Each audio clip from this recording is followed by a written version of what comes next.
I know my beautiful daughter, who will be singing in a little while, Sky. She was working on a music project.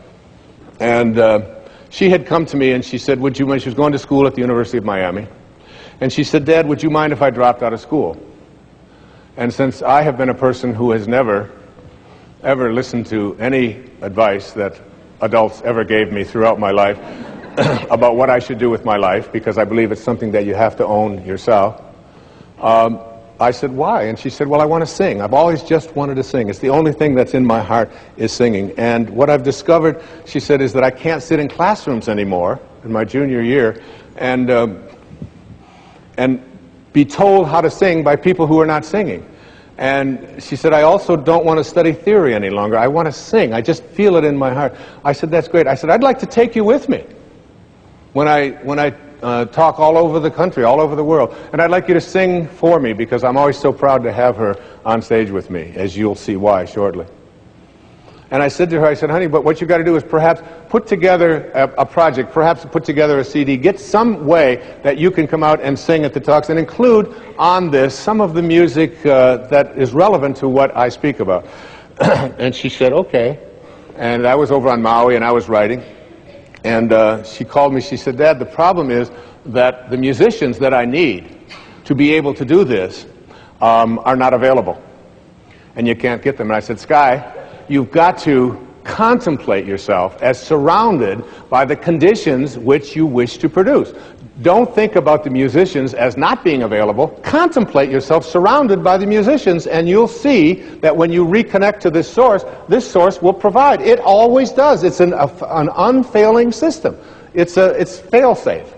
She said, all right, Dad the dork, you know. She called me back the next day. She said, you're not going to believe this, Dad. I did what you said last night, and all the musicians are available. I just can't believe it. She said, they called the ones that I wanted, especially they had a cancellation on something. She said, the only problem is that the studios that I need in order to be able to record it are unavailable. There's no studios available in any place in South Florida, and I want to get this in, and I had given her a deadline of like 4 days to get this done, an entire CD. So she called me back and she said, how do I get a studio? I said, Sky, contemplate yourself as surrounded by the conditions which you wish to produce. The law of flotation was not discovered. All right, I got it with the flotation, okay? She called me back the next morning. She said, Dad, it's a miracle. She said, the studios had a cancellation, and the studio that I really need and the musicians, they're all available. I can put the whole thing together. It's so exciting. This stuff really works. I said, of course it does. She said, the only problem is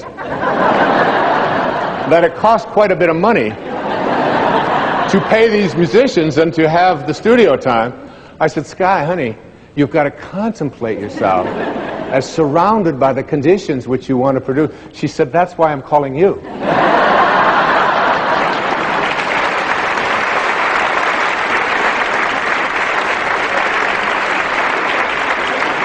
And I said, but honey, I want to feel good.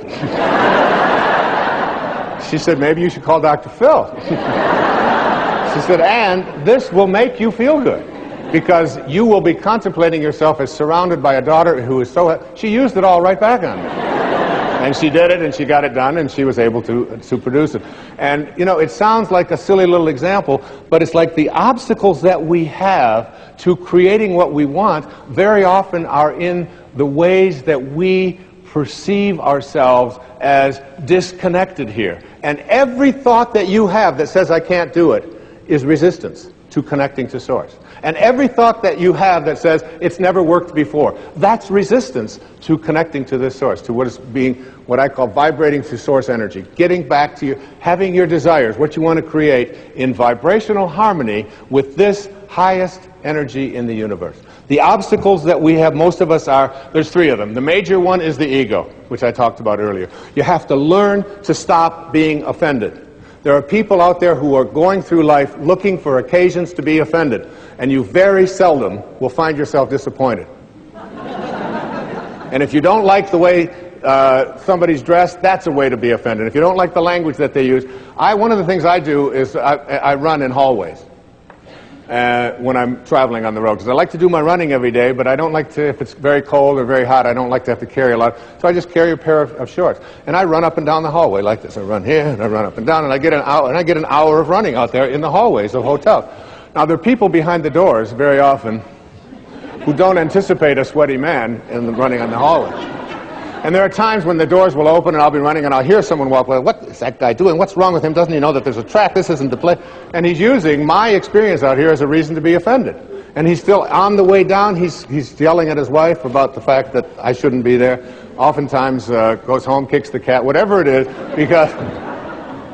But one day I was running, and there's a different view of it as well. It's very interesting. Because I was running in the hallway one time, and the door opened, and a woman had to be 92, 93 years old. It was in Little Rock, Arkansas. And she opened up the door, and I was running right past her. She had a little walker. She said, "Young man." I immediately loved this lady. Huh? She said, "What the hell are you doing?"